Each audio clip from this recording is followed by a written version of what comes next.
اور حضرت فاروق اعظم کا انصاف، اس کو دنیا جانتی بھی ہے، مانتی بھی ہے۔ حضرت فاروق اعظم رضی اللہ تعالیٰ عنہ قاضیوں کا تقرر کرتے وقت سب سے زیادہ احتیاط کرتے تھے کہ بندہ کس قسم کا ہے، اس کا مزاج کیا ہے، معاشرے میں اس کا وقار کیسا ہے، اس حساب سے اس کو تقرر کرتے تھے قاضی کے لیے۔ اور کیا حال تھا، حضرت زید بن ثابت رضی اللہ تعالیٰ عنہ کو آپ نے قاضی مقرر کیا، بعد میں معزول کر دیا۔ کیوں آپ نے معزول کیا ہے؟ تو حضرت عمر کہنے لگے اس کی وجہ ہے، ایک دن ایک شخص نے، حضرت ابی بن کعب نے مجھ پر مقدمہ کیا، حضرت عمر پر مقدمہ کر دیا، تو فرماتے ہیں کہ میرے سامنے میں دیکھ رہا تھا، جب میں عدالت میں پہنچا تو زید بن ثابت نے میرا کھڑے ہو کے استقبال کیا، اور جب مدعی آیا ہے تو وہ بیٹھے رہے ہیں۔ تو میں نے کہا کہ جب آپ دونوں میں ملتے وقت انصاف نہیں کر رہے تو فیصلے میں کیسے انصاف کریں گے؟ آپ اس قابل نہیں کہ آپ کو قاضی بنایا جائے، معزول کر دیا۔ اگر میں بحیثیت مجرم، بحیثیت ملزم آیا ہوں، اگر آپ نے میرا کھڑے ہو کے استقبال فرمایا تو پھر مدعی کا تو زیادہ حق بنتا تھا۔ اور ہم پر اعتراض ہے کافر کا، وہ کہتے ہیں تم عدل نہیں کر سکتے۔ بولا آدمی ہے نا، وہ دیکھتا ہے آج کل کے مسلمانوں کو، آج کل کے مسلمانوں کو دیکھ کے رائے قائم کرتا ہے۔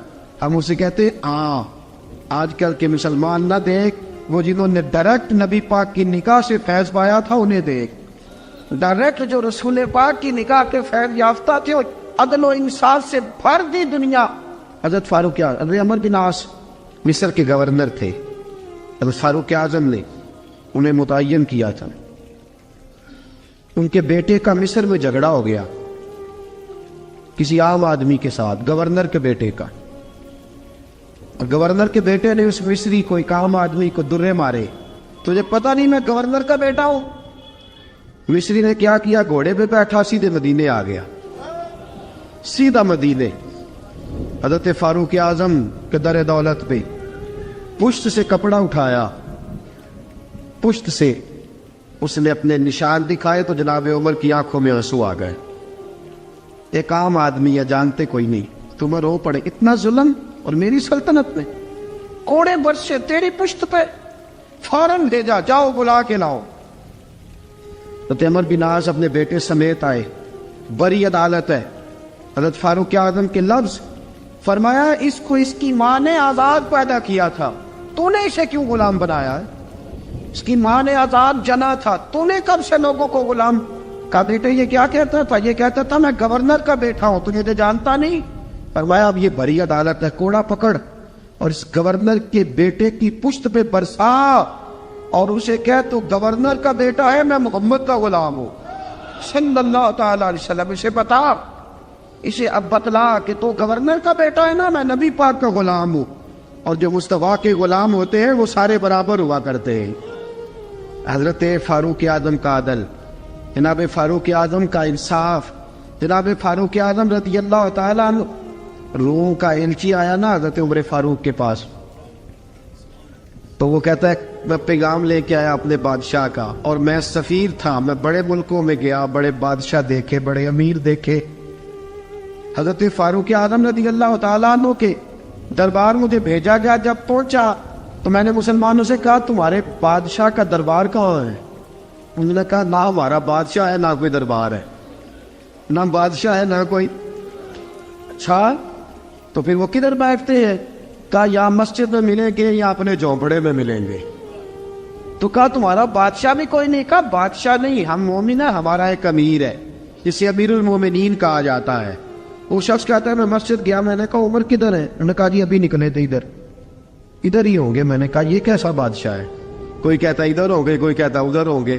یہاں تو صوبائی وزیر صاحب سڑک سے گزرے تو سارے روڈ 3 گھنٹے بلاک رہتے ہیں، اور یہ کیا چکر ہے کہ لاکھوں مربع میل کا حکمران، کوئی کہتا اس گلی میں گیا، کوئی کہتا اس گلی میں گیا، یہ کیسا بادشاہ ہے؟ کدھر ہے عمر؟ انہوں نے کہا یہی تھا۔ دوسرے سے پوچھتا جو وہ باغ کی طرف گئے، باغ میں گئے تو وہ ایلچی کہتا ہے میں نے باغ والے سے پوچھا کہ یہاں تمہارا امیر کدھر ہے؟ انہوں نے کہا وہ درخت دیکھ رہے ہو؟ کہا حضرت دیکھ رہا ہوں۔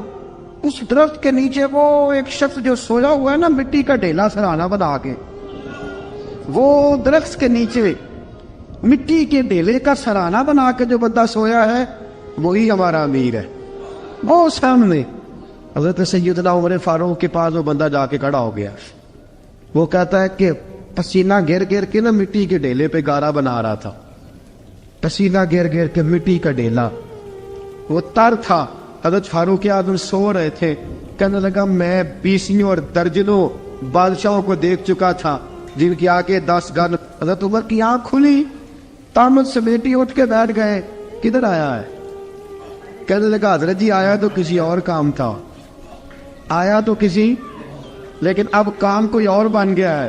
آپ نے فرمایا اب کیا کام بنا ہے؟ کہنے لگا میرا کام یہ بنا ہے کہ میرا بھی دل کیا میں بھی کلمہ پڑھوں اور نبی پاک کا غلام بن جائے. یہ کام بن گیا. اور ساتھیوں بس مدینے میں وہ دن بڑا عجیب تھا جب سیدنا فاروق اعظم کے بیٹے کا معاملہ آ گیا. آج 60 سال کا بوڑھا عمر, ابو شامہ حضرت عمر کے صاحبزادے, یہودیوں نے سازش کر کے انہیں نبیذ پلا دی. نبیذ جائز تھی, نبیذ کیا کہ شراب پلا دی. پھر مقدمہ قائم ہوا. کہا اب پتہ چلتا ہے عمر کتنا عدل کرتا ہے. سیدنا فاروق اعظم کے پاس گواہ آئے. صاحبزادہ اندر کھانا کھا رہا تھا. فاروق اعظم نے گریبان سے پکڑا, کھینچ کے لائے. فرمایا ابو شامہ چل, تو نے شراب پی ہے, تجھے کوڑے مارے جائیں گے, تیرے لیے 100 یا 80 کوڑوں کی سزا تیاری کر لے. ابو شامہ کہتے ہیں کہ ابا جی انہوں نے نبیذ کہی تھی, شراب پلا دی. فرمایا تو نے پی کیوں؟ تو نے پی کیوں؟ بڑے بزم میں بار شیر مسجد نبوی کا فاروق اعظم. اولاد تو بزدل کر دیتی ہے نا بندے کو, اولاد تو کمزور کر دیتی ہے. آج مدینے نے عجیب ماجرا دیکھا. حضرت فاروق اعظم کی زوجہ روتی ہوئی آئی, کہنے لگی حضرت جی میرا لخت جگر ہے, ایک کوڑے کے بدلے پیدل حج کروں گی, ایک کوڑے کے بدلے صدقہ اور خیرات کروں گی. میرا بیٹا غلطی کر بیٹھا ہے, یہ کام نہ کرے. آپ نے فرمایا تو مجھے کہتی ہے میں یہ کام نہ کروں؟ تیرے حج اور تیرے کوڑے کیا کرتے, تیرے حج اور صدقے کیا کرتے ہیں؟ کوڑے لگانا میرے مصطفیٰ کی شریعت کا قانون ہے. تو بیٹے کی بات کرتی ہے, عمر کا اپنا معاملہ بھی ہوتا تو عمر یہی سلوک کرتا. لوگوں نے کہا حضرت جی آپ تھوڑی دیر, ابھی ان کی والدہ پریشان ہے, گھر میں پریشانی ہے, ذرا ٹھہر جائے, کل پرسوں ترسوں سزا دے لیجیے گا. فرمایا تمہیں یاد نہیں جب مدینے کی ایک بی بی نے چوری کر لی تھی اور میرے مصطفیٰ کی بارگاہ میں کہا گیا تھا حضور ذرا ٹھہر جائے, سزا نہ دے, تو حضور نے فرمایا تھا اگر فاطمہ بھی چوری کرتی تو ہاتھ کاٹ دیتا. تمہیں یاد نہیں نظر مصطفیٰ کے ٹکڑے کھانے والا ہوں, میں کیوں دیر کروں؟ اس نے گناہ کرنے میں دیر کی ہے جو سزا میں دیر کروں, برساؤ کوڑے. حضرت افلا نامی غلام, حضرت جی آپ کا لخت جگر ہے. فرمایا لخت جگر نہ دیکھ, مصطفیٰ کا قانون دیکھ. میرا بیٹا نہ دیکھ, مصطفیٰ کے قانون کا قیام ضروری ہے. اگر علی بیٹے کی قربانی دے سکتا ہے, اگر لوگ فاطمہ کے بیٹے کی قربانی یاد رکھیں گے تو تاریخ کبھی بھی عمر کے بیٹے کی قربانی نہیں بھولے گی. فرمایا غلطی سے ہو گیا یا جیسے بھی, اسے خیال کرنا چاہیے تھا. کوڑے لگاؤ. 80 کوڑے لگے تو بیٹے کی روح پرواز کر گئی. جب جوان بیٹا کسی کا, کوثر نیازی نے کہا تھا باپ کا جنازہ اٹھانا بڑا آسان پر بیٹوں کے جنازے اٹھانے بڑے مشکل ہیں. جب فاروق اعظم کا بیٹے کا انتقال ہوا, بیٹے نے آنکھیں کھولی, باپ کی طرف دیکھا تو سیدنا فاروق اعظم عدل و انصاف, 2 آنسو آنکھوں میں آئے. کہ بیٹا حضور سے جا کے کہنا کہ عمر نے بیٹا نہیں دیکھا, آقا تیرا قانون دیکھ, جا کے حضور سے میرا پیغام دینا. حضرت ابو شامہ رضی اللہ تعالیٰ عنہ وصال کر گئے. تاریخ کیسے کیسے منظر ازالت الخلفاء شاہ ولی اللہ کی بطور والا پیش کرو. حضرت ابو شامہ کا وصال ہو گیا, 20 کوڑے باقی تھے. لوگوں نے حضرت جی آپ کیا کرنا ہے؟ فرمایا اس کا جنازہ پڑھو, اسے قبر میں دفن کرو, باقی 20 کوڑے اس کی قبر پہ مارو, اس کی قبر پہ 20 کوڑے مارو. کا حضرت جی ایسا بھی ہوتا ہے؟ فرمایا اس لیے ایسا ہوتا ہے کہ یہ میرے مصطفیٰ کا قانون ہے, میری اولاد کا معاملہ ہے تو میں درگزر کروں. فرمایا مارو کوڑے. حضرت سیدنا حذیفہ بن یمان فرماتے فاروق اعظم بیٹے کی قبر پہ کھڑے تھے, داڑھی آنسوؤں سے بھری ہوئی تھی. میں دوڑا ہوا آیا, میں نے کہا عمر نہ رو, آج خواب رات تیرے بیٹے کا جنازہ تھا,